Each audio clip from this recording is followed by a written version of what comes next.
dijajah 3,5 abad oleh Belanda, tapi kok pribumi nggak bisa ya berbahasa Belanda? Nah, ini penjelasannya.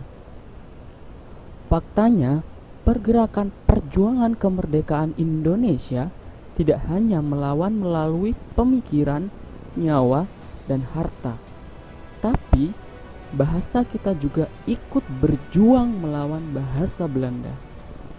Bahasa Indonesia lahir pada tanggal 28 Oktober 1928, yakni sejak Sumpah Pemuda diikrarkan bahwa bahasa Indonesia sebagai bahasa pemersatu Nusantara.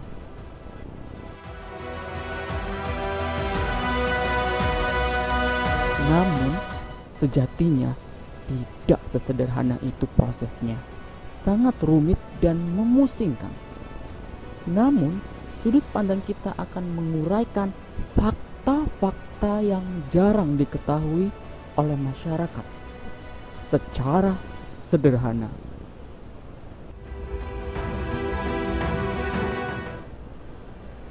Sebelum abad 20, pemerintah kolonial Belanda menyadari pentingnya menanamkan pengaruh-pengaruh Belanda kepada masyarakat pribumi.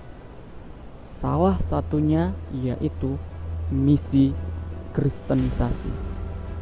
Ingat ya, tujuan bangsa barat melakukan kolonialisme adalah 3G: Gold, Glory, dan Gospel.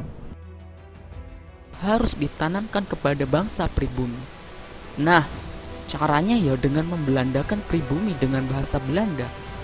Mau tidak mau Belanda harus mengajarkan bahasa Belanda kepada pribumi. Saat itu, hanya sebagian kalangan atas pribumi yang diajarkan belajar bahasa Belanda di sekolah-sekolah dengan sistem pendidikan Hindia Belanda. Selain itu juga diajarkan di sekolah-sekolah bangsa Eropa. Sayangnya, usaha mereka tidak mudah sebab pribumi saat itu sangat kesulitan dalam mempelajari bahasa Belanda. Lain, pemerintah Belanda juga khawatir, takut jika semakin banyak orang pribumi yang mampu berbahasa Belanda, maka semakin banyak muncul para nasionalis yang mampu mengakses pengetahuan barat yang tidak terkontrol oleh pemerintah kolonial sehingga membahayakan pemerintah kolonial Belanda. Oleh karena itu, pada tahun 1854 di negara Belanda, pendidikan tentang pengetahuan barat di pribumi disisihkan. Supaya apa? Supaya tidak bisa diakses oleh pribumi. Pada saat itu, bahasa Melayu sudah menjadi lingual frasa atau bahasa pemersatu di Nusantara. Bahasa Melayu yang digunakan adalah bahasa Melayu dengan dasar bahasa Melayu Riau. Indonesia bukan dari Melayu Malaysia, jelas berbeda. Bahasa aksen Melayu Riau dianggap lebih mudah, sederhana, dan demokratis dibanding dengan bahasa daerah manapun. Jadi selain itu, Melayu Riau tidak banyak terkontaminasi oleh bahasa asing yang dibawa oleh bangsa barat sehingga masih mudah dipelajari oleh pribumi Nusantara. Nah, puncaknya pada abad ke-20, sejak adanya politis etis atau yang kita kenal dengan politik balas budi, pemerintah Hindia Belanda sangat butuh tenaga kerja yang mampu berbahasa Belanda. Maka masyarakat pribumi, terutama golongan atas, mempelajarinya dengan sungguh-sungguh sehingga bahasa Belanda menjadi bahasa pergaulan bagi kaum elit pribumi.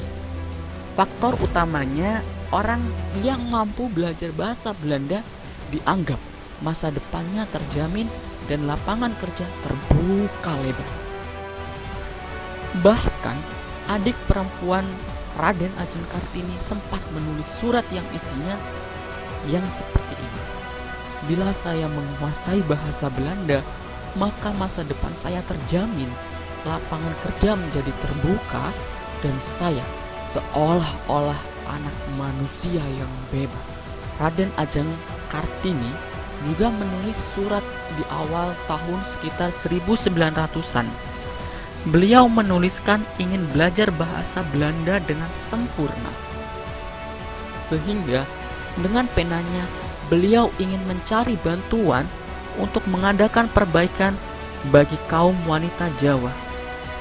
Pemerintah Hindia Belanda membuat sistem pendidikan yang mengharuskan bahasa Belanda dijadikan bahasa pengantar pendidikan dengan tujuan supaya bahasa Belanda menjadi bahasa pergaulan. Meski demikian, popularitas bahasa Belanda di kalangan elit pribumi tidak mampu mengalahkan popularitas bahasa Melayu. Karena di masyarakat arus bawah begitu aktif menggunakan bahasa Melayu, bahasa Belanda sangat getol dipromosikan untuk dijadikan bahasa pengantar pergaulan dan pendidikan, hingga bahasa Melayu terabaikan waktu itu. Nah, pada 1916, Suwardi Suryadiningrat atau yang dikenal sebagai Ki Hajar Dewantara membela bahasa Melayu untuk dijadikan bahasa pemersatu Nusantara secara sah. Singkat cerita, yang dikhawatirkan Belanda terjadi. Para bangsawan nasionalis yang mampu dan fasih berbahasa Belanda benar-benar menjadi ancaman pemerintah kolonial. Kaum nasionalis pribumi membela bahasa Melayu untuk dijadikan bahasa Indonesia, padahal para nasionalis itu secara aktif berbahasa Belanda dan pemikiran mereka juga pemikiran bangsa Barat. Lalu pada 1917 dibentuklah Balai Pustaka yang menerbitkan novel-novel perjuangan dengan menggunakan bahasa Melayu.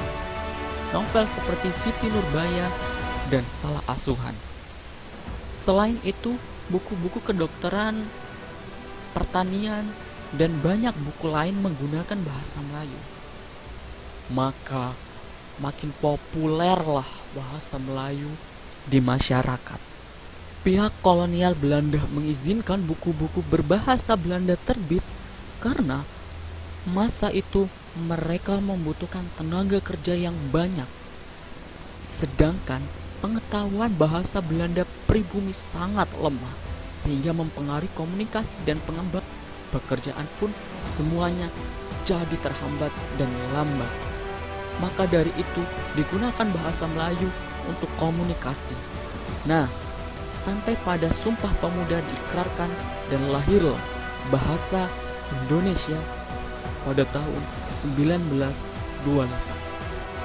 Intinya, kemenangan bahasa Indonesia atas bahasa Belanda itu karena senjata makan tuan para bangsa Belanda. Mereka getol memberikan pendidikan bahasa Belanda kepada pribumi untuk kebutuhan pemenuhan tenaga kerja dengan upah murah.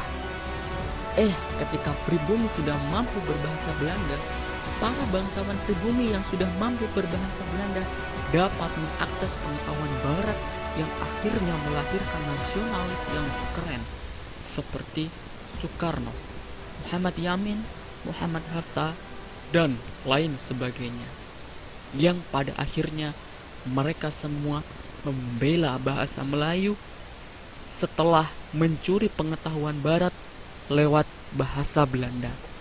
Selain itu, kesetiaan pribumi golongan rakyat biasa selalu setia dengan bahasa Melayu. Keren kan? Akhirnya pertempuran bahasa dimenangkan oleh bahasa Indonesia yang semakin berkembang menjadi bahasa baru yang sempurna seperti yang kita kenal sekarang ini.